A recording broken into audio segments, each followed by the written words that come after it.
संसदेच्या पावसाळी अधिवेशनाचा कार्यकाळ ठरला। 21 जुलै ते 12 ऑगस्ट कालावधीमध्ये पावसाळी अधिवेशन होणार। केंद्रीय मंत्री किरेन रिजिजू यांची घोषणा। राज्य आपत्ती व्यवस्थापन विभागाची बैठक मुख्यमंत्र्यांच्या अध्यक्षतेखाली संपन्न। पावसाळ्यापूर्वी मुख्यमंत्र्यांकडून राज्यातील आपत्ती व्यवस्थापन विभागाचा आढावा।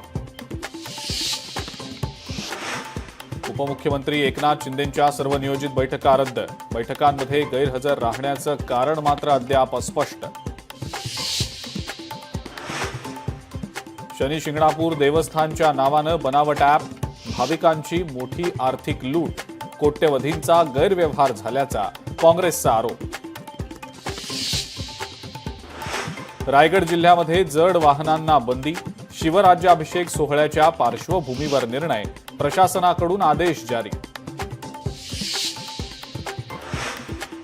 सातारा जिल्ह्यामध्ये अतिक्रमणांवर प्रशासनाचा हातोडा। मोती चौक ते 501 पाटी दरम्यान कारवाई।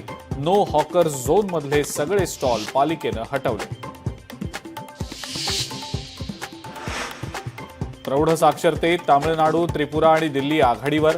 देशभरात प्रौढ साक्षरतेसंबंधी FLNT कडून मूल्यांकन।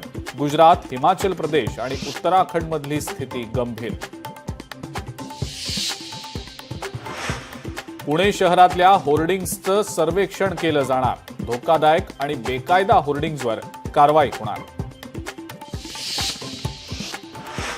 रायगडच्या महाडमध्ये बकरी ईदच्या पार्श्वभूमीवर पोलिसांचा रूट मार्च।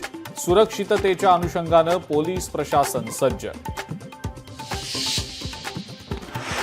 मुंबईतल्या दहिसर इथं झेप्टोच्या गोदामाला आग। आगीमध्ये गोदामातील लाखोंचा माल जळून खाक। आगीचं कारण स्पष्ट।